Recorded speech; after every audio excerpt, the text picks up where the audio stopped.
नमस्कार दोस्तों, आपका स्वागत है एग्जाम फीवर यूट्यूब चैनल में। दोस्तों चैप्टर 1 आज की वीडियो में हम लोग पढ़ेंगे विकास की अवधारणा और अधिगम के साथ उसका संबंध। अगर आप ऑफिशियली सिलेबस से जाएंगे तो ये आपको पहला ही टॉपिक मिलेगा। तो अगर आप स्पेशली यूपी टीईटी और रीट अगर आप इनकी तैयारी करना चाहते हैं बाल विकास की, तो आप मेरे वीडियोज़ को देखिए, फॉलो कीजिए। आपको वीडियो अच्छे लगते हैं तो लाइक कीजिए, शेयर कीजिए।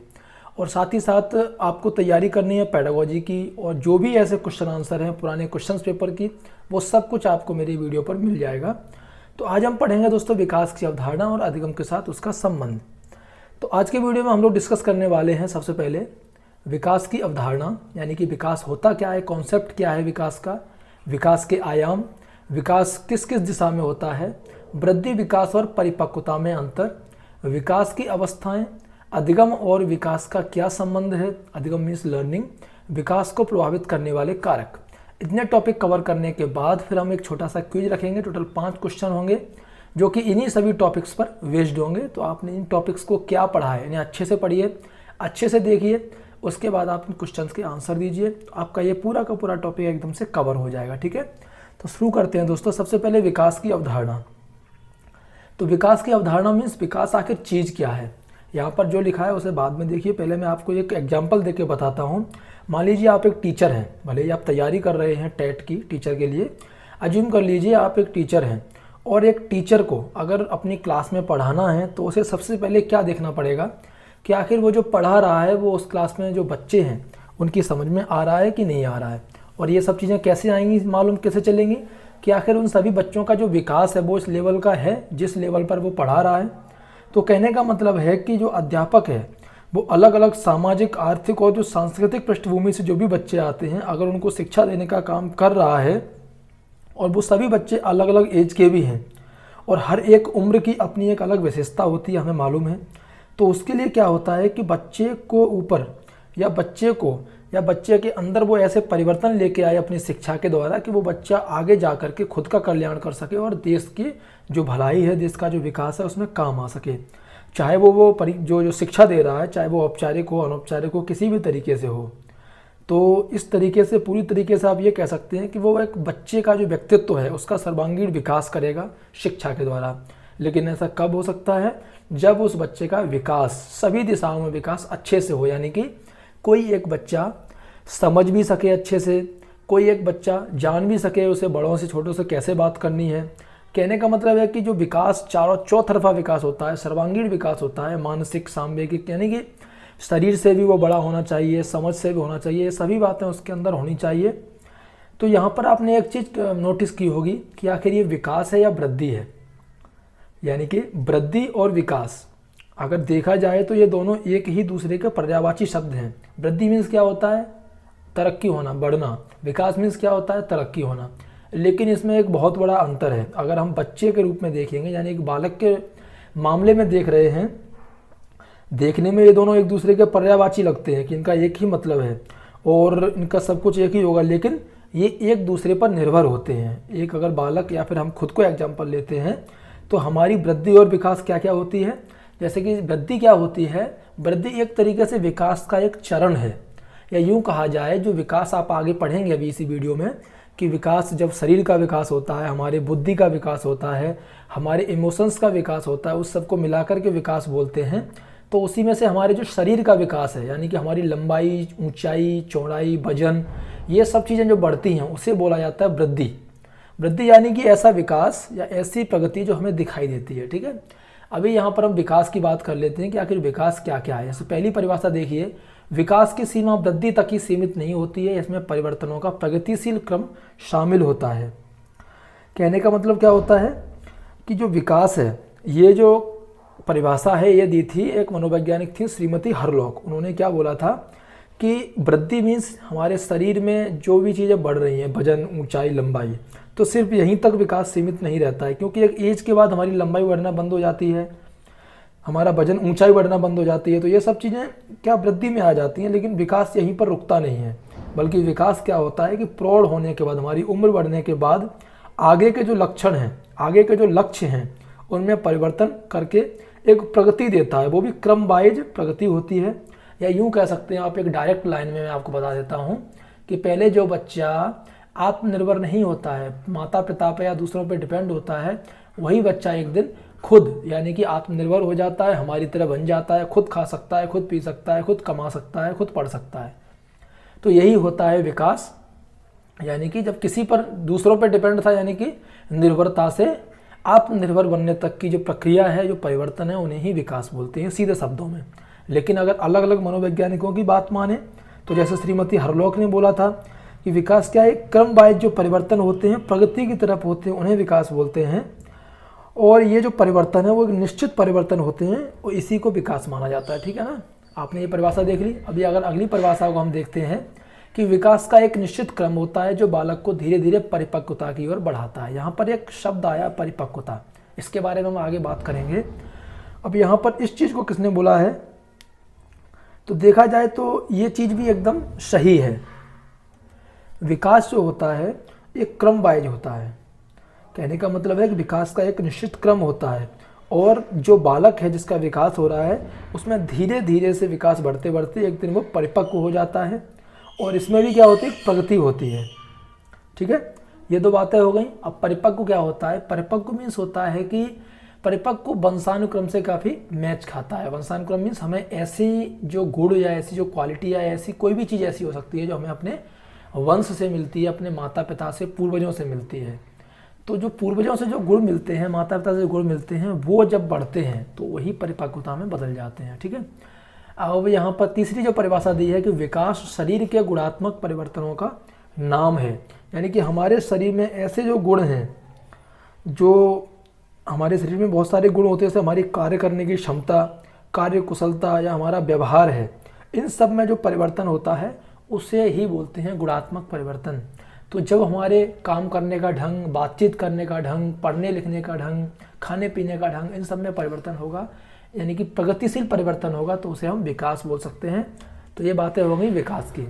अभी यहाँ पर विकास के कुछ सिद्धांत फिक्स किए गए हैं, इन सिद्धांतों को हम डिस्कस करेंगे जिससे कि आपको बहुत सारी बातें क्लियर हो जाएंगी। होता क्या है कि जब एक बच्चा है, जब विकास की एक अवस्था से दूसरी अवस्था में एंट्री करता है, तब उसमें हमें कुछ परिवर्तन दिखाई पड़ते हैं। और जो बहुत सारे अध्ययन हुए हैं उनके अनुसार यही बातें कही गई हैं कि जो विकास है, हर एक बालक में विकास कुछ सिद्धांतों को यानी कि कुछ बातों को फॉलो करता है और हर किसी में यही बातें देखने को मिली हैं। अभी ये सिद्धांत क्या होते हैं, जैसे पहला है दिशा का सिद्धांत।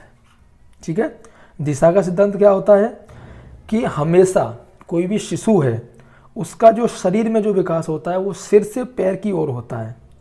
मनोवैज्ञानिक के बहुत सारे जिन लोगों ने इस चीज़ को प्रूव किया है और उन्होंने इस विकास को क्या कहा है, हिंदी में अगर बात करेंगे तो मस्तके घोमुखी, या फिर अगर आप अंग्रेजी में बात करेंगे तो कैफेलोक्यूडल डायरेक्शन बोला जाता है। जैसे ये क्वेश्चन आ जाता है कि किस तरीके से विकास होता है, तो वो है मस्तके धोमुखी, यानी कि मस्तक सिर से पैर की ओर होता है, यही होती है विकास की दिशा।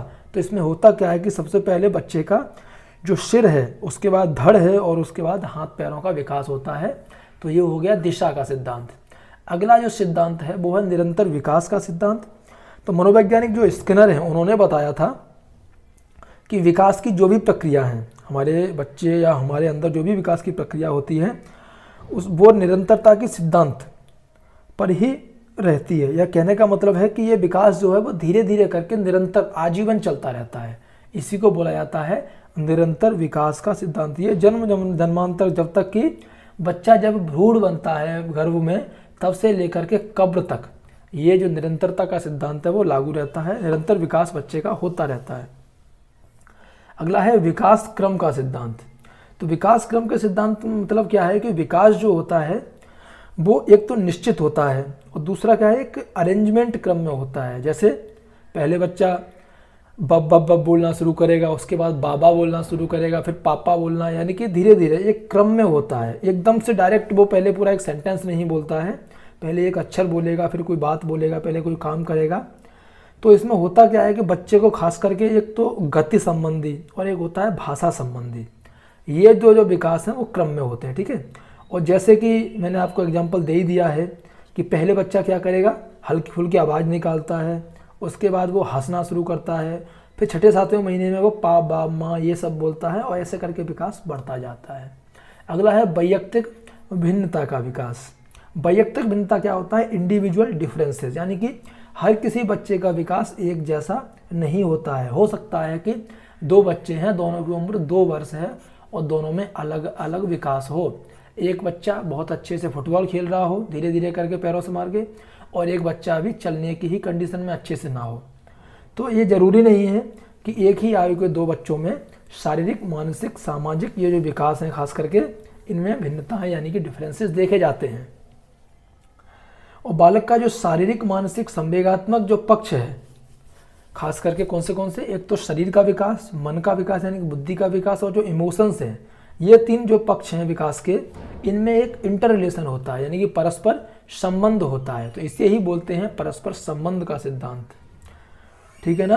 क्योंकि जो शारीरिक विकास है उसके साथ साथ में क्या होता है कि उसकी जो इंटरेस्टेड है, उसकी रुचि है, उसका ध्यान है, उसका व्यवहार है, इसमें भी परिवर्तन होता है। तो इस तरीके से उसका मानसिक और बौद्धिक विकास हो जाता है। और जो शारीरिक विकास है वो बच्चे का बौद्धिक विकास यानी कि बुद्धि का जो विकास है उसको भी काफ़ी हद तक प्रभावित करता है। अभी बात आती है समान प्रतिमान का सिद्धांत। तो समान प्रतिमान के सिद्धांत का मतलब है कि जो मानव जाति है, मनुष्य है, उसके जो बच्चे हैं उनके पूरे सभी बच्चों के जो विकास का प्रतिमान है वो एक ही है, या यूँ कह सकते हैं कि उनके विकास में किसी भी प्रकार का अंतर नहीं होता है। इसमें एक मनोवैज्ञानिक हरलॉक है, उन्होंने एक सिद्धांत भी दिया था और स्पष्ट किया था कि प्रत्येक जाति, चाहे वो इंसान हो, जानवर हो, अपनी जो जाति है यानी कि जैसे इंसान है तो इंसान अपनी जाति के अनुरूप जो विकास का एक स्टेप है, जैसे कि जानवर क्या होता है, इसका बच्चा पैदा होता है, अगले 1 घंटे के बाद वो खड़ा होने लगता है। लेकिन इंसान का क्या होता है कि स्टैंडर्ड है, जैसा कि हम बोलते हैं कि एक नॉर्मल बच्चा 1 साल के एज के आसपास लगभग खड़ा होने लगता है। तो ये क्या है, एक समान प्रतिमान है। अलग अलग जो एक प्रजाति है, मानव प्रजाति के सभी बच्चों का एक ही प्रतिमान होता है। कुछ अपवाद होते हैं लेकिन मैं सबकी बात कर रहा हूँ। सामान्य से विशिष्ट प्रतिक्रियाओं का सिद्धांत, ये जो सिद्धांत है विकास का, इसके अनुसार होता क्या है कि विकास के जितने भी पक्ष हैं उनमें बालक पहले तो नॉर्मल प्रतिक्रिया करता है, उसके बाद में विशिष्ट प्रतिक्रिया करता है। तो इसे बोलते हैं सामान्य से विशिष्ट। अगर एग्जाम्पल लेके आपको बताता हूँ, किसी बच्चे को आप अगर कोई चीज़ देंगे तो पहले वो उसे पकड़ने के लिए पूरा का पूरा हाथ उठाएगा, हो सकता है अच्छे से ना पकड़ पाए, लेकिन धीरे धीरे जब विकास होता है तो वो सिर्फ और सिर्फ अपना आगे का हाथ उठाएगा और उस चीज़ को पकड़ लेगा, बाकी अंग उसके नहीं हिलेंगे, ठीक है। तो ये हो गया सामान्य से विशिष्ट प्रतिक्रियाओं का सिद्धांत। उसके बाद है वंशानुक्रम और वातावरण के मध्य अंतःक्रिया का सिद्धांत, इसे भी विकास बोलते हैं, ये परिभाषा भी है, आप इसे याद रखिए। वंशानुक्रम और वातावरण, ये 2 जो बातें हैं बहुत ही अच्छी बातें हैं, टॉपिक अच्छा है। यही दोनों हैं जो कि एक विकास का आधार भी बोली जाती हैं, हम आगे डिस्कस करेंगे। तो इन दोनों के बीच में जो अंतःक्रिया होती है उसका सिद्धांत है ये। तो जो बालक के विकास का वंशानुक्रम और वातावरण के अंतःक्रिया के कारण होता है, अगर ये नहीं है तो इसके आगे शिशु का विकास नहीं हो सकता है।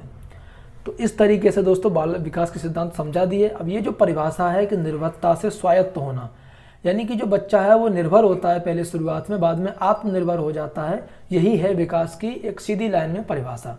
तो विकास और वृद्धि का काफ़ी हद तक आप मतलब भी समझ गए, विकास की अवधारणाएं भी समझ गए, विकास के सिद्धांत भी आपने देख लिए कि विकास की आखिर बातें क्या हैं। अभी देखेंगे हम वृद्धि और विकास में अंतर क्या होता है।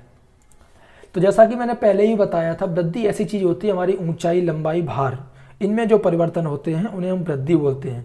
तो यानी कि इन चीज़ों को हम माप सकते हैं, तो जिसे बोलते हैं परिमाणात्मक जो परिवर्तन होता है उसे हम वृद्धि बोलते हैं, यानी कि ठीक है, क्वांटिटेटिव चेंजेज। अगर विकास की बात करें तो इसमें गुणात्मक परिवर्तन होता है, जैसे हमारे कार्य करने की क्षमता, कार्य कुशलता, ये सब परिवर्तन जो होते हैं, व्यवहार में जो परिवर्तन है वो सब हो जाता है विकास। तो विकास को हम माप नहीं सकते हैं, देख नहीं सकते हैं अपनी आंखों से काफ़ी हद तक, लेकिन गुणात्मक परिवर्तनों के लिए विकास का यूज किया जाता है।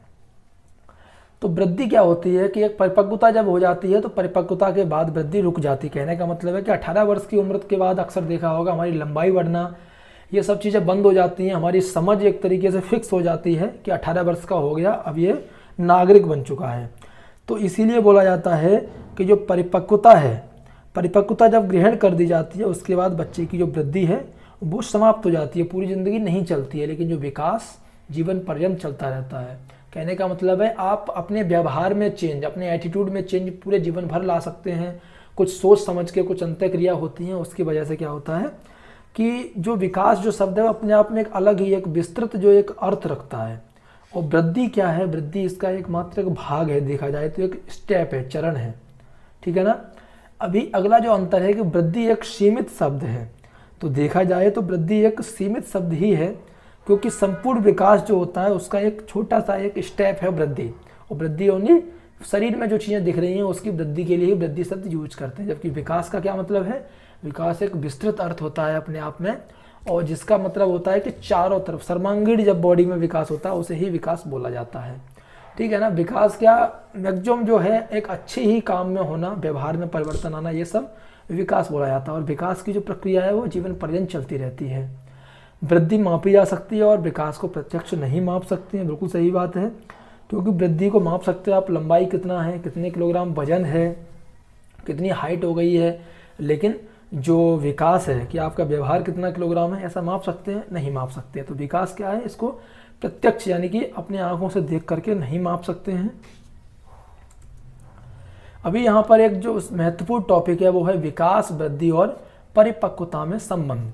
तो विकास जैसा कि मैंने आपको बताया था एक जीवन पर्यंत चलने वाली क्रिया है, और विकास में होता क्या है कि बच्चा जो आत्मनिर्भर बन जाता है, यानी कि पहले जो डिपेंडेंट होता है, दूसरों को डिपेंड होता है, वो एक आत्मनिर्भर हो जाता है, और ये विकास की प्रक्रिया जीवन पर्यंत चलती रहती है। रही बात वृद्धि की, तो वृद्धि में यानी कि शरीर में जो भी ऐसे परिमाणात्मक जो परिवर्तन होते हैं वो वृद्धि कहलाते हैं, देखा जाए तो। लेकिन अभी यहाँ पर एक नई बात है, वो है परिपक्वता। परिपक्वता क्या होता है दोस्तों, परिपक्वता का जो सबसे ज़्यादा जो एक रिलेटेड शब्द है वो है आनुवंशिक गुण, या यूँ कह सकते हैं आप हेरिडिटी, ठीक है ना। इंग्लिश में आप बात करेंगे तो उसे हेरिडिटी बोला जाता है। तो परिपक्वता का अर्थ क्या होता है दोस्तों, कि जो इंसान है, जो बालक है, उसके जो आंतरिक अंग हैं, एक तो उनका विकास होना यानी कि उनका परिपक्व होना, और दूसरा है कि ऐसे गुणों का विकसित होना जो उसे वंशानुक्रम से प्राप्त होते हैं, यानी कि अपने पूर्वजों से प्राप्त होते हैं, माता पिता से प्राप्त होते हैं, उन गुणों का विकसित होना, आनुवंशिक गुणों का विकसित होना ही परिपक्वता कहलाता है। बालक का जो विकास होता है उसके ऊपर परिपक्वता की जो प्रक्रिया है उसका प्रभाव जन्म से लेकर के तब तक पड़ता है कि जब तक कि उसकी जो बॉडी के अंदर जो मांसपेशियां होती हैं वो पूरी तरीके से परिपक्व नहीं हो जाती हैं, यानी कि अच्छी कंडीशन में नहीं पहुंच जाती हैं, ठीक है, तब तक परिपक्वता का फर्क पड़ता है। और परिपक्वता क्या है दोस्तों, एक आंतरिक विकास की प्रक्रिया है, अंदर ही अंदर एक विकास होता है, उसे बोलते हैं परिपक्वता, ठीक है। इसी वजह से जो बालक के जो शारीरिक अवयव बोल सकते हो आप, जिसमें कि उसे नई क्रिया यानी कि कोई भी नई बात सीखने की जो क्षमता होती है वो परिपक्वता की वजह से ही उत्पन्न होती है। परिपक्वता में क्या अंतर है, परिपक्वता होती क्या है, एक मोटे मोटे शब्दों में बताता हूँ। कोई एक बच्चा है जो कि 12-13 साल का है, और कोई एक इंसान है जो कि 22 साल का है। अगर 12-13 साल के बच्चे से आप झगड़ा करेंगे तो वो भी सेम आपसे ही झगड़ा करेगा, लेकिन 22 साल का बच्चा हो सकता है कि सोच लेगा, क्योंकि वो एक परिपक्व इंसान है, कि शायद इसमें मेरा भला है या मेरी गलती है। तो ये सब चीज़ें समझ हैं, यानी कि अंदर से जो गुण होते हैं, आंतरिक जो विकास जब बच्चे का हो जाता है वही बच्चा बोला जाता है परिपक्व। तो परिपक्वता बहुत ही ज़्यादा डिपेंड करती है, खास करके जो परिपक्वता है वो होता है वंशानुक्रम से, और उसके अलावा और भी आगे चीज़ें आएंगी, वो सब चीज़ें होती हैं वातावरण वगैरह से संबंधित होती हैं। तो विकास, वृद्धि और परिपक्वता में यही संबंध होता है। अभी जैसा कि हम बात कर रहे थे विकास के पहलू या विकास के आयाम, तो विकास क्या होता है, अलग अलग विकास मीन्स क्या होता है, इंसान का शरीर भी बढ़ रहा है, बुद्धि भी बढ़ रही है, उसके अंदर लोगों से व्यवहार कैसे बात करते हैं वो भी बढ़ रहा है, समाज में बड़े को चाचा अंकल बोलना है, छोटे को उसका नाम लेना, ये सब सामाजिक जो विकास है। और दूसरा, जब किसी की डेथ होती है तो रोना या अपने आप फीलिंग्स आनी, कुछ अच्छा मिलने पर उसे हंसना, या कुछ भी ऐसी चोट लगने पर दर्द होना, ये सब क्या संवेग हैं। तो इन सभी चीज़ों का जब एक साथ विकास होता है तभी विकास बोला जाता है। तो ये विकास के आयाम हैं। अगर हम बात करेंगे इनकी अलग अलग विकास के आयामों की, तो जैसे शारीरिक विकास, मानसिक विकास, नैतिक विकास, संवेगात्मक और सामाजिक विकास हैं। ये सभी जो विकास हैं इनके बारे में हम छोटी छोटी बातें पढ़ सकते हैं। अगर हम जैसे शारीरिक विकास की बात करें तो शारीरिक विकास क्या होता है, शारीरिक वृद्धि होती है, उसी को बोलते हैं हम शारीरिक विकास। यानी कि हमारा जो ढांचा है वो एक तो आंतरिक और एक बाहरी, इनमें जो परिवर्तन होता है, और जो कि मृत्यु तक निरंतर होने वाले परिवर्तन हैं, अब अगर बाहरी ढांचे की बात करें जो हमारा शारीरिक विकास में है, जैसे हमारी ऊंचाई, हमारे जो शरीर में जो भी अनुपात या अंतर आ रहा है, हमारा वजन, इनमें जो परिवर्तन होता है वो तो हो गया बाहरी ढांचे में परिवर्तन। अगर आंतरिक अंगों की बात करें जो परिवर्तन होता है, जैसे कि हमारा सांस लेने वाला जो एक पूरा प्रोग्राम है, या हमारा पाचन जो क्रिया है, हमारा ब्लड है, इन सब चीज़ों में जो परिवर्तन होते हैं इन सभी को बोलते हैं आंतरिक अंगों में होने वाले परिवर्तन। ठीक है, तो ये तो हो जाएगा आपका शारीरिक विकास।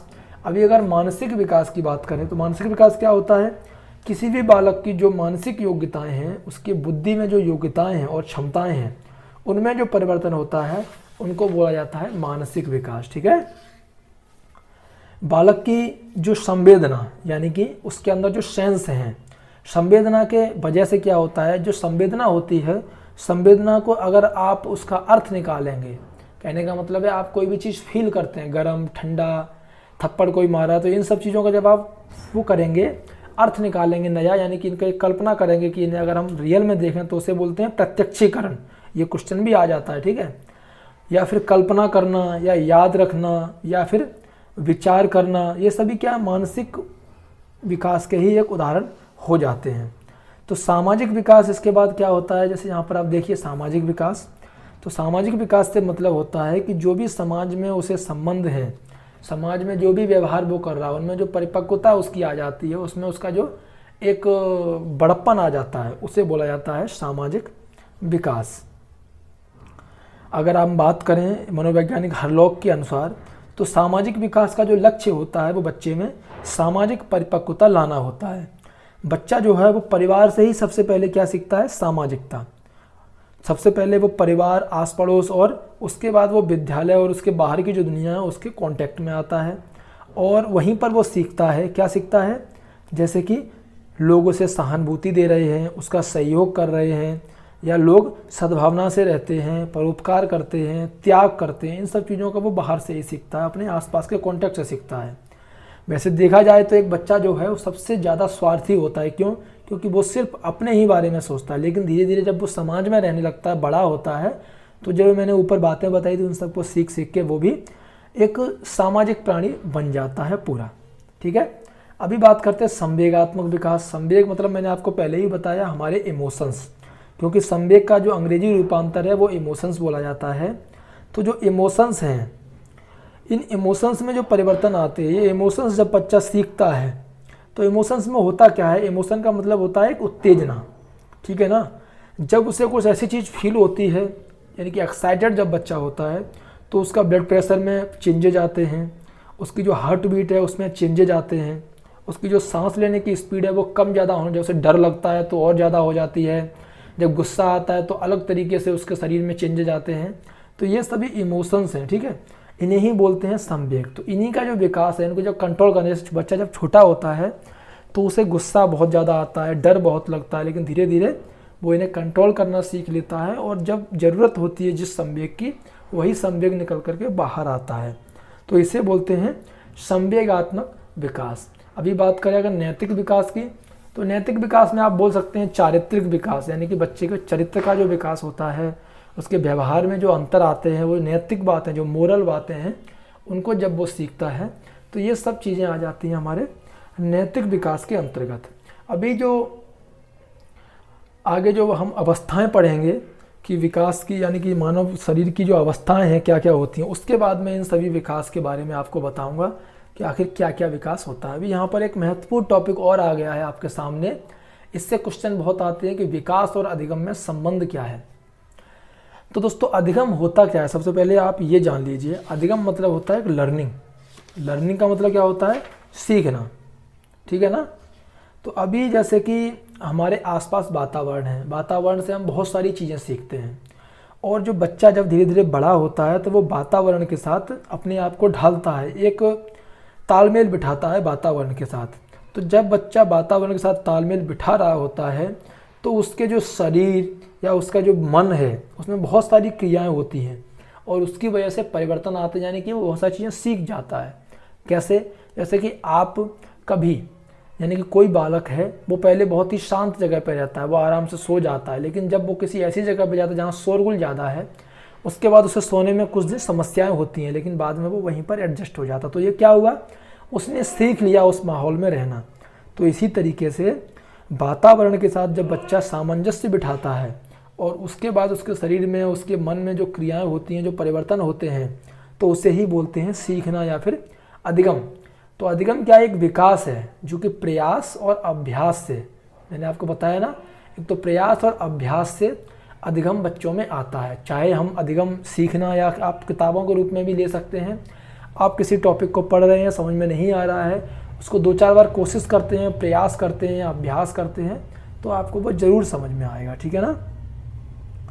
उसके अलावा जो परिपक्वता है, जो मैंने आपको ऊपर मैच्योरिटी बताई थी, परिपक्वता और जो अधिगम है उनमें भी एक दूसरे में एक रिलेशन होता है, ठीक है ना। जैसे जैसे आपकी समझ बढ़ती जाएगी, आपके अंदर परिपक्वता ज़्यादा होगी, तो आपका जो अधिगम करने की जो क्षमता है उसमें भी वृद्धि होगी।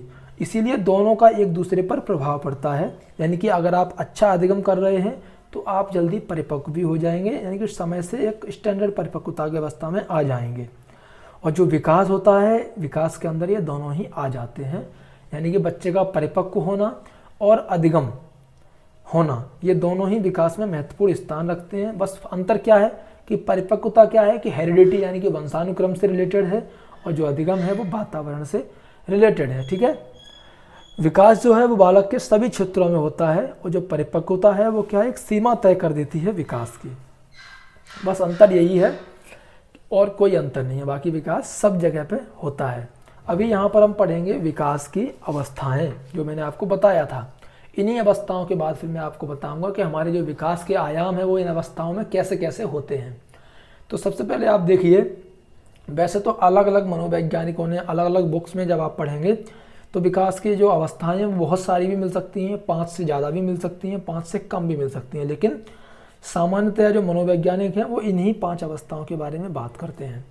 तो सबसे पहले है शैशवावस्था, यानी कि जन्म से 2 वर्ष तक, ठीक है।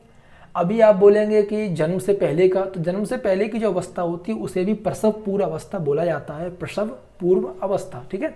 लेकिन इसे हम काउंटर नहीं कर रहे हैं, यहाँ पे शैशवावस्था से शुरुआत कर रहे हैं। तो जन्म से लेकर के 2 वर्ष तक की जो अवस्था है उसे बोला जाता है शैशव अवस्था।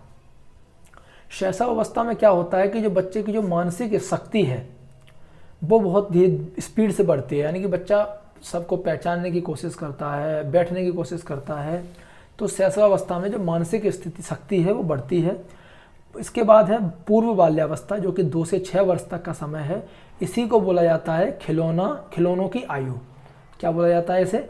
खिलौनों की आयु। क्वेश्चन अक्सर आ जाता है यूपी टेट में, आप देखिए क्वेश्चन आएंगे भी आगे।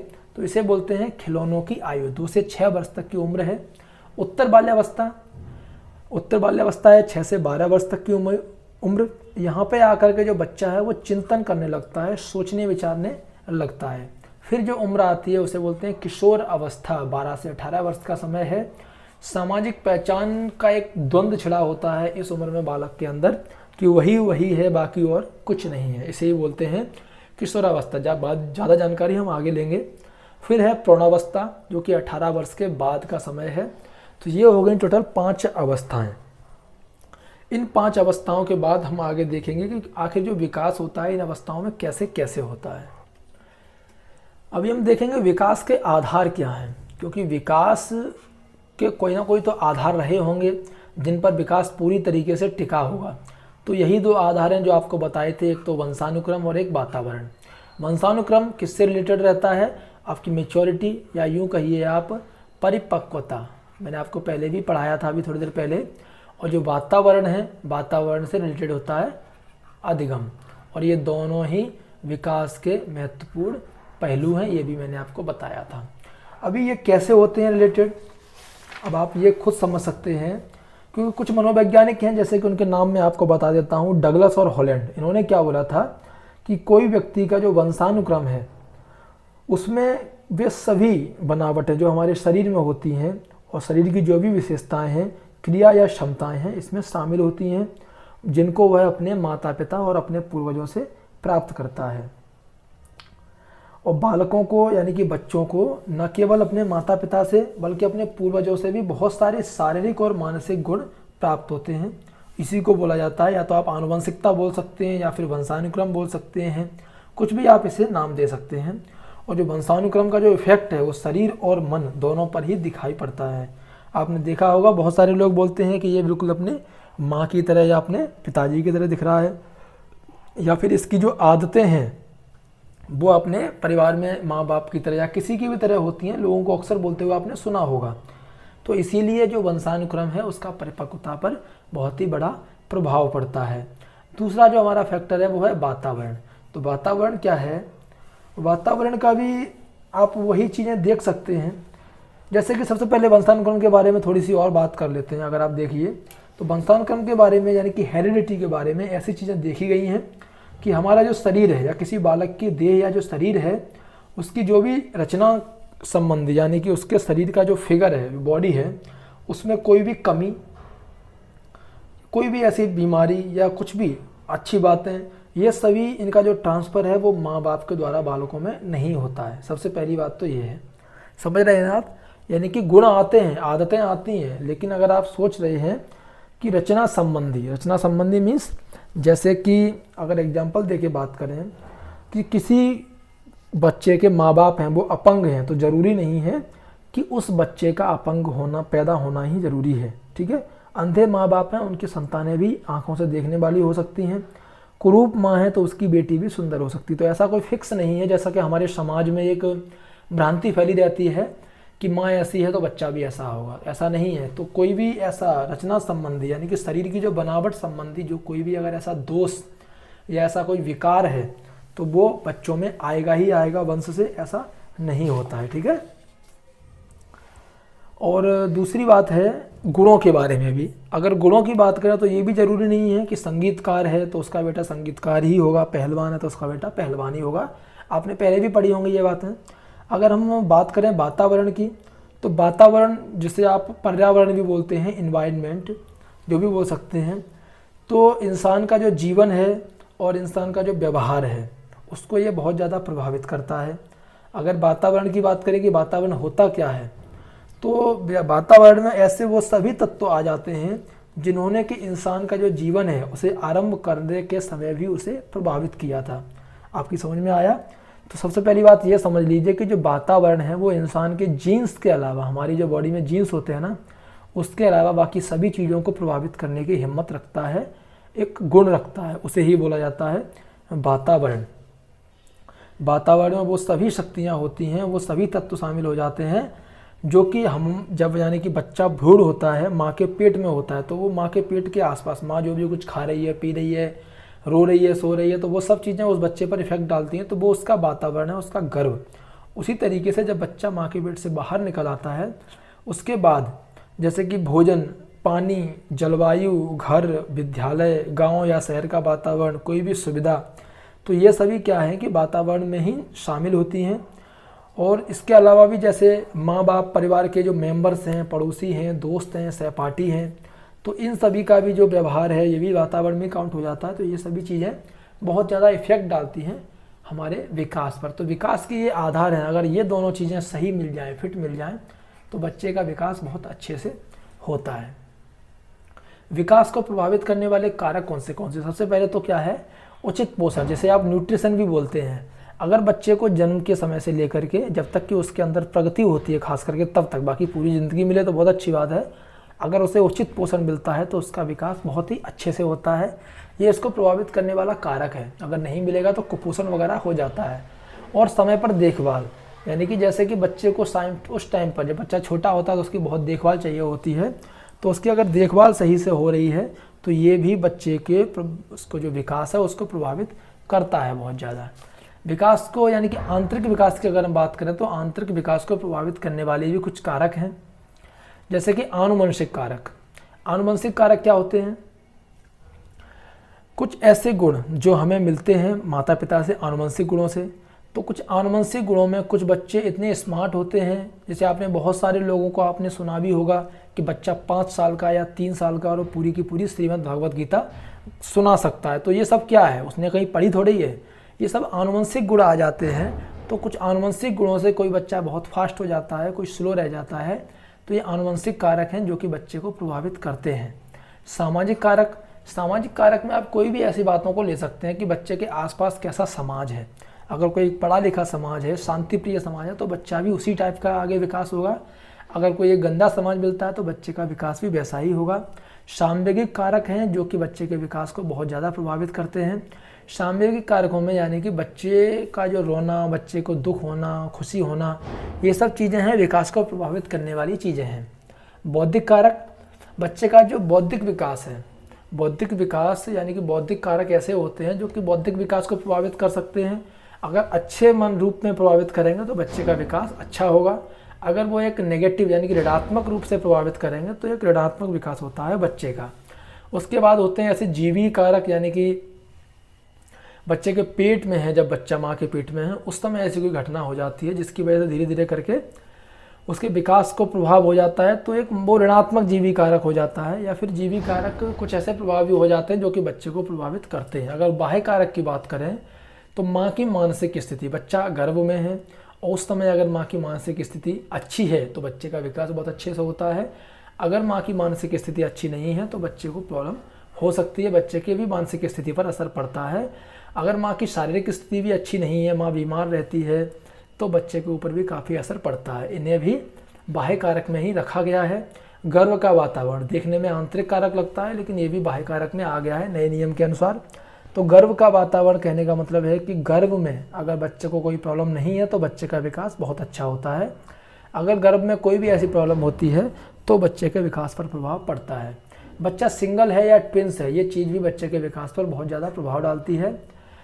अगर ट्विंस है तो उसे उसी के पर्याप्त, उसी के अनुसार माँ को रेस्ट, बच्चे को यानी कि माँ को खाना पीना ये सब मिलना बहुत ज़रूरी है। पोषक आहार तो बहुत ज़रूरी है। पोषक आहार ना होने की अवस्था में बच्चे को ऐसे ऐसे असर पड़ जाते हैं, यानी कि मानसिक असर पड़ जाते हैं कि वो बीमारी जीवन पर्यंत चलती रहती है। रेडिएशन के बिल्कुल भी एरिया में नहीं जाना होता है, अदरवाइज रेडिएशन का असर बहुत पड़ता है विकास के ऊपर। कोई भी बीमारी हो सकती है बच्चे को। और प्रसव की स्थिति, अगर जैसे कि प्रसव होने के समय, अगर डिलीवरी होने के समय मान लीजिए ऑपरेशन हुआ है या कोई अच्छी जगह पर ऑपरेशन नहीं हुआ है तो बच्चे के और माँ के ऊपर असर पड़ जाता है। अगर एक अच्छे हॉस्पिटल में और सभी सुविधाओं के साथ माँ का प्रसव हुआ है, नॉर्मल डिलीवरी है, तो बच्चे के विकास में माँ के स्वास्थ्य पर भी एक इसका पॉजिटिव असर रहता है। अभी क्विज करने से पहले मैं आपको ले चलता हूँ जो विकास की जो अवस्थाएं हैं वहाँ पर। अभी जैसे विकास के जो आयाम थे, तो सबसे पहले हम बात करेंगे शारीरिक विकास। शारीरिक विकास, अगर शरीर की जो अलग अलग अवस्थाएं हैं, शैशवावस्था, बाल्यावस्था, इन सभी में कितना कितना क्या क्या होता है। शुरुआत में बात करें तो जब जन्म से पहले बच्चा भ्रूण अवस्था में होता है, शैशवावस्था से पहले, तो वहाँ पर भी हल्का फुल्का विकास होता है, यानी कि काफ़ी हद तक होता है। जैसे कि पहले एक अवस्था आती है डिम्बावस्था, उसमें डिम्ब यानी कि एक भ्रूण का उत्पादन होता है। उसके बाद आती है भ्रूणी अवस्था, जब डिम्ब का विकास प्राणी के रूप में होता है, भ्रूण बड़ा होता है। फिर भ्रूणावस्था आती है, यानी कि गर्भाशय में जो गर्भ होता है उसमें 2 महीने के बाद से लेकर के जन्म लेने की अवस्था तक भ्रूण का जो डेवलपमेंट होता है, ठीक है ना। तो भ्रूण में क्या क्या डेवलपमेंट होता है, पेट के अंदर 20 इंच तक लंबाई बढ़ जाती है। उसका जो वजन है वो लगभग 2.5 से 3.5 किलोमीटर तक हो जाता है। स्किन है, उसके बॉडी पार्ट्स हैं वो बन जाते हैं और आप बच्चे की धड़कन भी आसानी से सुन सकते हैं, ठीक है ना। अगर बात करें शैशव अवस्था में क्या शारीरिक विकास होते हैं, तो हमारा जो वजन है बालक का, उसमें जन्म के समय जैसे 6 से 8 पॉइंट, यानी कि आप बोल सकते हैं कि 3.5 किलो तक होता है, तो वो होता है शैशव अवस्था में। और जब 5 वर्ष का होता है बच्चा, तब तक 38 से 40 पॉइंट, यानी कि आप कह सकते हैं कि 17-18 किलो तक का बच्चा हो जाता है। लंबाई जो है वो जन्म के समय लगभग 90 इंच होती है और लड़कियों में थोड़ी सी कम होती है। लेकिन 3-4 साल के बाद क्या होता है कि जो लड़कियां हैं उनकी लंबाई लड़कों से अधिक हो जाती है, ठीक है। हड्डियों में काफ़ी बदलाव आते हैं। कुल जो हड्डियां हैं शैशवावस्था में वो 270 हो जाती हैं। सिर और मस्तिष्क, बच्चे का जो सिर है वो जन्म के समय और शरीर की जो संपूर्ण लंबाई है उसका 1/4 होता है, ठीक है। और जो मस्तिष्क है उसका जो भार होता है वो 350 ग्राम होता है। और भी बहुत सारे परिवर्तन होते हैं, जैसे कि बच्चा जब 5 या 6 महीने में होता है तो नीचे के दांत निकलना शुरू हो जाते हैं। 4 साल तक उसके जो टेम्परेरी जो दांत हैं, दूध के दांत बोलते हैं, वो निकल आते हैं। उसके अलावा बच्चे की धड़कन है जो शुरुआत में 140 प्रति मिनट तक चलती है, बाद में जो 100 ही रह जाती है। और जो यौनांग हैं उनमें भी थोड़ा थोड़ा विकास होना शुरू हो जाता है। तो ये तो थी शारीरिक विकास जो कि शैशवावस्था के दौरान होता है। अगर बाल्यावस्था के दौरान देखें तो वजन, लंबाई, हड्डियों के दांत, इनमें भी हल्का हल्का विकास होना शुरू हो जाता है सिर, मस्तिष्क और बहुत सारे परिवर्तनों में। किशोरावस्था में जो शरीर है, जैसे कि 18 वर्ष के अंत तक खास करके लड़कियों का भार जो है वो लड़कियों की तुलना में थोड़ा अधिक होता है। लंबाई है वो भी लड़कियां जैसे 16 साल तक पूरी लंबाई पा लेती हैं, लेकिन लड़के 18 साल तक लंबाई पाते हैं पूरी। अपना सिर और मस्तिष्क की बात करें तो सिर का जो विकास है पूरा 15 से 17 साल के बीच में हो जाता है, और जो मस्तिष्क यानी कि ब्रेन है उसका जो वजन है वो लगभग 1200 लेकर के 1400 ग्राम तक हो जाता है। और भी कुछ परिवर्तन आते हैं किशोरावस्था के दौरान शारीरिक विकास में, जैसे कि जो हृदय की धड़कन है उसमें पूरी तरीके से कमी आ जाती है और 72 बार धड़कता है 1 मिनट में शुरुआत में, ठीक है। लड़के और लड़कियों में क्या होता है कि एक जो लड़कपन या लड़कीपन यानी कि पुरुषत्व और जो स्त्रीत्व बोलते हैं उसकी जो विशेषताएं हैं वो बाहर आने लगती हैं, और जो बालक और बालिकाएं हैं उनकी जो शारीरिक बनावट है उसमें अंतर, यानी कि दूर से आप पहचान सकते हो कि ये बालक है, ये बालिका है, ठीक है। उसके बाद हम बात करते हैं मानसिक विकास की। मानसिक विकास अलग अलग अवस्थाओं में क्या होता है, तो मानसिक विकास के कुछ पहलू हैं। सबसे पहला तो जो पहलू है वो है मानसिक विकास का संवेदना। संवेदना क्या होता है? संवेदना मीन्स होता है कि सेंस, जैसे आप देख सकते हैं सेंस। तो इसमें से एक क्वेश्चन आया था लास्ट ईयर या 2018 के यूपी टेट में। जो संवेदना, वैसे आप पहले मैं समझा देता हूँ कि संवेदना क्या होती है। हमारी जो बॉडी पार्ट्स हैं जैसे कि आँख, नाक, कान, हमारी जीभ, हमारी स्किन, तो इनमें हमें कभी कोई चीज़ टच होती है, कुछ टेस्ट अलग होता है, तो उससे हमें फीलिंग आती है कि आखिर कुछ अनुभूति होती है, तो उसी को हम बोलते हैं संवेदना। और जब संवेदना का या संवेदना से कोई एक निश्चित अर्थ निकालने की कोशिश की जाती है तो उसे प्रत्यक्षीकरण का रूप धारण, यानी कि आपने फीलिंग ली कि हाँ ये गर्म हो सकता है, गर्म लग रहा है, ठीक है, ऐसे बोलते हैं ना, गर्म फील हो रहा है।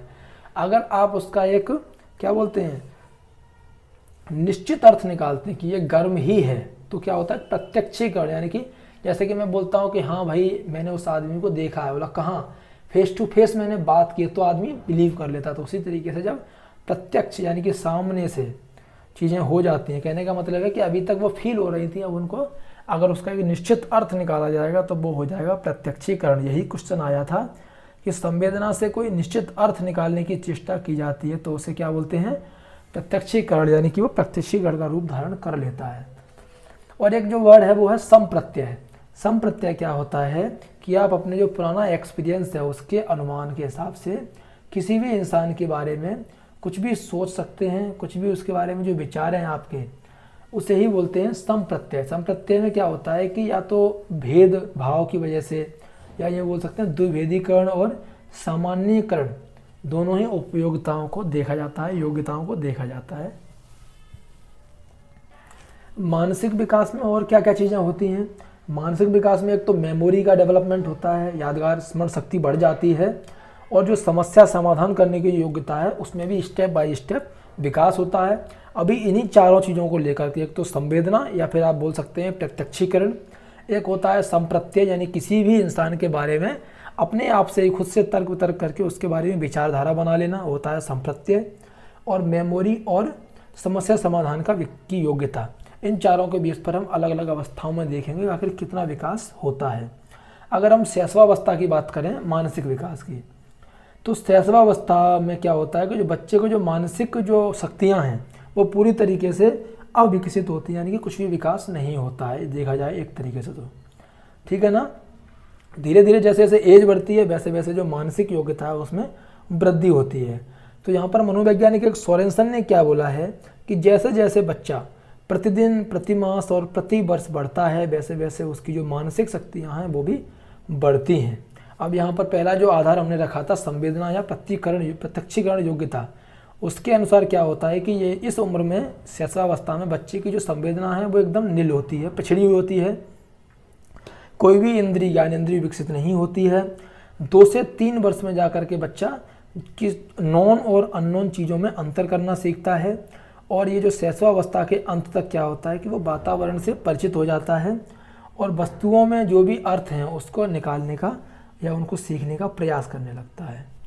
अभी संप्रत्यय के आधार पर अगर देखें तो शैशवावस्था में स्टार्टिंग में ये योग्यता विकसित नहीं होती है, कि वो ये सब चीज़ें सोच सके किसी के बारे में, और धीरे धीरे उसके अंदर अंतर करने की योग्यता बढ़ जाती है। अभी अगर हम बात करते हैं स्मरण शक्ति के बारे में, तो जन्म के समय की स्मरण शक्ति के बारे में अभी तक मालूम नहीं है कि कितनी होती है मेमोरी, और बाद में जो बालकों की जो स्मरण शक्ति है वो तोते की तरह हो जाती है, और 6 वर्ष के बाद ही बालक कोई भी कहानी या फिर सुनी सुनाई कोई चीज़ या पुराने अनुभव उनको सुनाने में समर्थ हो जाता है। समस्या समाधान तो इस उम्र में यानी कि 2.5 से 3 वर्ष की अवस्था में जो चिंतन और तर्क की जो अवस्था है वो विकसित होने लगती है, तब जाकर के वो समस्या समाधान के बारे में सोचना शुरू करता है।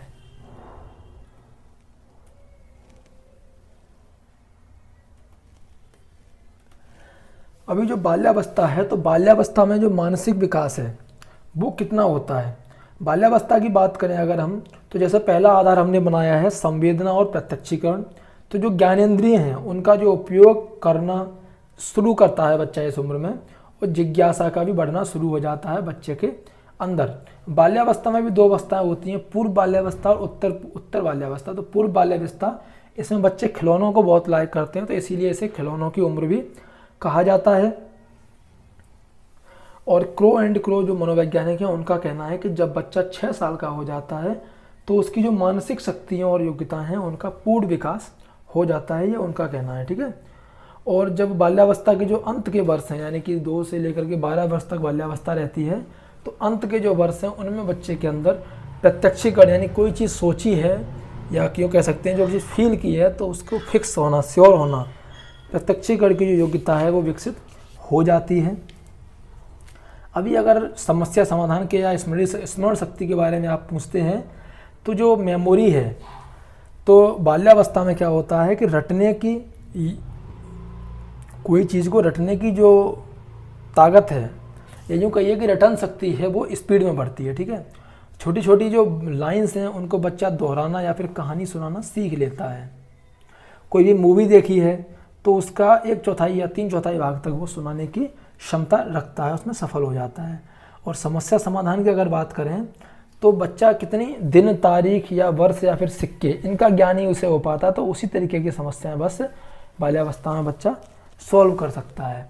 अभी देखिए जैसे कि किशोरावस्था की बात करें कि किशोरावस्था में मानसिक विकास क्या क्या होता है, तो किशोरावस्था में यानी कि जो परिपक्वता ग्रहण करने के साथ ही, जैसे ही बच्चा परिपक्व होता है उसके साथ ही जो संप्रत्यय है, जो किसी के बारे में विचार है, वो अधिक से अधिक स्पष्ट और अनिश्चित से निश्चित की ओर बढ़ जाता है। और उसके अलावा जैसे कि मेमोरी है, समस्या समाधान करने की क्षमता है, इनमें भी थोड़ा थोड़ा अंतर पड़ता है, थोड़ी थोड़ी वृद्धि होती है, बुद्धि का पूर्ण विकास हो जाता है। और जो स्मृति विस्मृति यानी कि भूलना और याद कर रखना, कल्पना, चिंतन, तर्क, ये सभी चीज़ें बाल्यावस्था वो किशोरावस्था में ठीक हो जाती हैं, बढ़ जाती हैं। अभी हम चलेंगे अगला सामाजिक विकास के ऊपर कि सामाजिक विकास अलग अलग अवस्थाओं में कैसे होता है। तो मनोवैज्ञानिक जो अलेक्जेंडर है उन्होंने बोला है कि जो व्यक्तित्व है उसका निर्माण शून्य में नहीं होता है, सामाजिक घटनाएं और प्रक्रियाएं ही बालक की मानसिक प्रक्रियाओं और व्यक्तित्व के प्रतिमानों को अनवरत रूप से प्रभावित करती रही हैं। अगर बात करें उनके अनुसार तो जो सामाजिक विकास है वो खास करके बच्चे का जो मानसिक विकास या शारीरिक विकास को भी प्रभावित करता है। अभी नॉर्मल अगर हम स्टैंडर्ड देखा जाए तो पहले महीने में बच्चा आवाज़ में अंतर करना सीख जाता है, दूसरे महीने में इंसान की ध्वनि को पहचानना, मुस्कुराना, तीसरे महीने से चौथे महीने में माँ मतलब कि अपनी माँ को देख करके खुश होना या माँ चली जाए तो दुखी होना, उसके बाद 5वें महीने में अपने परिवार के मेंबर्स को पहचानना, 10 और 11वें महीने में 8 से 9 महीने में क्या होता है बच्चा परिचितों को प्यार करने लगता है, 10 और 11 महीने में हीन भावना हाव भाव सीख जाता है, संवेगों का प्रदर्शन, रोना, एकदम से हंसना, ये सब चीज़ें सीखने लगता है, ठीक है। तो ये तो बताया था मनोवैज्ञानिक हरलॉक ने। उसके अलावा अगर बाल्यावस्था में सामाजिक विकास देखा जाए तो जो सामाजिक भावना है, सामाजिक भावना यानी कि इस जो सामाजिक भावनाओं में बच्चे में जागरूकता, चेतना, समाज के प्रति रुझान, ये सब चीज़ें आ जाती हैं। नए नए दोस्तों को बनाता है वो स्कूल में जाके, और विद्यालय पर्यावरण में वो अनुकूलित करता है वहाँ के पर्यावरण को। किशोरावस्था में सामाजिक विकास क्या होता है? अगर किशोरावस्था की बात करें तो किशोरावस्था जो कि एक अलग ही अनोखी अवस्था है, उसमें क्या खुद से ही प्रेम करना या फिर जो दूसरा जो जेंडर है उनसे आकर्षण होना, उनके लिए आकर्षक बनना, तो ये सब जो चेंजेज हैं वो आ जाते हैं किशोरावस्था में सामाजिक विकास के अंतर्गत। अभी बात करें संवेगात्मक विकास। तो संवेगात्मक विकास क्या क्या होता है। शैशव अवस्था की बात करें होगा तो शैशव अवस्था में जो संवेगात्मक विकास है वो अस्पष्ट होता है, कुछ पता नहीं चलता है कि आखिर में बच्चा क्या सोच रहा है, दुखी है या किस लिए रो रहा है, तो उसमें उतना अंतर नहीं मालूम चलता है। अगर जो संवेग में, जैसे मैंने आपको उत्तेजना बताई थी, तो जैसे कि जन्म के समय देखें तो संवेग की ओनली उत्तेजना ही होती है, लेकिन 1 महीने का जो समय हो जाता है तो बच्चों को दर्द होना, आनंद आना, ये सब संवेग भी दिखाई देने लगते हैं। फिर 3 महीने की उम्र में उसे गुस्सा आना, 4 महीने की उम्र में परेशानी होना, 5 महीने की उम्र में डर लगना, 10 महीने की उम्र में प्यार करना, फिर ईर्ष्या और फिर खुशी, प्रसन्नता। ये सभी संवेग हैं शैशव अवस्था के दौरान या फिर बाद के। ठीक है। अगर बाल्यावस्था की बात करें तो बाल्यावस्था में भी संवेग का जो विकास है स्थायित्व तो उसमें आने लगता है, यानी कि वो एक थोड़ा थोड़ा टिकने लगते हैं बाल्यावस्था के समय। और जो सोसाइटी है उसमें नियम और संवेगों में समायोजन करना बच्चा सीख लेता है, यानी कि उसे मान लीजिए जोर से भूख लगी है लेकिन वहाँ पर खाने के लिए कुछ नहीं है, तो वो धीरे धीरे कंट्रोल करना शुरू कर लेता है और हर एक क्रिया के प्रति प्रेम, ईर्ष्या, घृणा या फिर प्रतिस्पर्धा की भावना प्रकट करना उसको आ जाता है, वो शुरू कर देता है। किशोरावस्था में संवेगात्मक विकास क्या होता है, क्योंकि संवेग जो है वो ऑलरेडी एक परिपक्व अवस्था में ही होता है। कहने का मतलब है आपके अंदर गुस्सा या क्रोध, ये सब जो संवेग हैं वो हमेशा परिपक्व अवस्था में ही होते हैं नॉर्मल इंसान को। तो समय समय पर क्रोध, प्यार, ईर्ष्या, प्रतिस्पर्धा और संवेगों का खुलकर प्रयोग करता है बच्चा किशोरावस्था के दौरान, इस चीज़ को याद रखिए। अगला है चारित्रिक विकास या फिर जिसे आप बोल सकते हैं नैतिक विकास। अगर शैशव अवस्था की बात करें तो बच्चे को ये पता चल जाता है कि क्या गलत है, क्या सही है, सामान्य नियम क्या होते हैं वो मालूम चल जाता है। अहम की जो भाव है, यानी कि बच्चे के अंदर ईगो है, वो बढ़ने लगता है। और उसके अलावा जो कार्य के जो परिणाम हैं उसके प्रति उसमें चेतना आ जाती है, जागृति आ जाती है। बाल्यावस्था में भी जैसे कि स्ट्रेंज रथ ने बोला है कि 6, 7 और 8 वर्ष के बच्चों में विवेक, न्याय, ईमानदारी और मूल्यों के प्रति निष्ठा की भावना का विकास होने लगता है। हम की भावना का विकास होता है, सही गलत, न्याय अन्याय में अंतर करना सीख जाता है। तो ये सभी विकास हैं जो कि बाल्यावस्था में होते हैं। और किशोरावस्था में चारित्रिक विकास क्या होते हैं कि एक तो किसी के साथ समायोजन का अभाव, बच्चा किसी के साथ भी नहीं रह सकता है किशोरावस्था में। मानव धर्म का क्या है वो महत्व सीख जाता है। सभ्यता और संस्कृति का संरक्षण करना, चारित्रिक गुणों का विकास करना। ठीक है। अभी हम करेंगे एक छोटा सा क्विज। उस क्विज से क्या होगा, इतनी देर से मैं जो आपको पढ़ा रहा हूँ, जो बता रहा हूँ, आप लोग समझ भी रहे हैं, तो उन सबको रिवाइज करेंगे। आंसर आपको ही देने हैं, मैं भी बताऊँगा बाद में। पहला क्वेश्चन है कि विकास कभी न समाप्त होने वाली प्रक्रिया है, तो यह विचार किससे संबंधित है। 4 ऑप्शन आपके सामने हैं। एकीकरण का सिद्धांत, अंतःक्रिया का सिद्धांत, या फिर अंतः संबंध का सिद्धांत, या फिर निरंतरता का सिद्धांत। तो आप बताइए, अभी अभी आपने पढ़े थे विकास के 4 सिद्धांत, तो उसमें से ही आपको बताना है कि विकास कभी न समाप्त होने वाली प्रक्रिया है, यह किससे संबंधित हो, यानी कि निरंतरता का सिद्धांत, जो कि आपके सामने है। अगर हम देखेंगे तो ऑप्शन नंबर 4 इसका सही हो जाता है। ठीक है। क्वेश्चन नंबर 2 है खिलौनों की आयु कहा जाता है पूर्व बाल्यावस्था को, उत्तर बाल्यावस्था को, शैशवावस्था को, इनमें से कोई नहीं। मैंने अलग अलग अवस्थाओं के बारे में अलग अलग विकास के आयाम से बताया था, तो वहीं पर मैंने एक ब्रैकेट में लिखा था खिलौनों की आयु। वो कौन सी थी, पूर्व बाल्यावस्था थी खिलौनों की आयु। क्वेश्चन नंबर 3 है अवधारणाओं का विकास मुख्य रूप से कौन से विकास के दौरान होता है, ये आपको बताना है। सामाजिक विकास के दौरान, संवेगात्मक विकास, बौद्धिक विकास, या फिर शारीरिक विकास।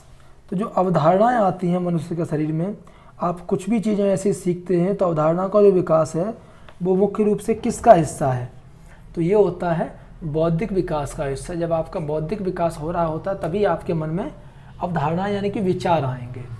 मानव विकास कुछ विशेष सिद्धांतों पर आधारित है।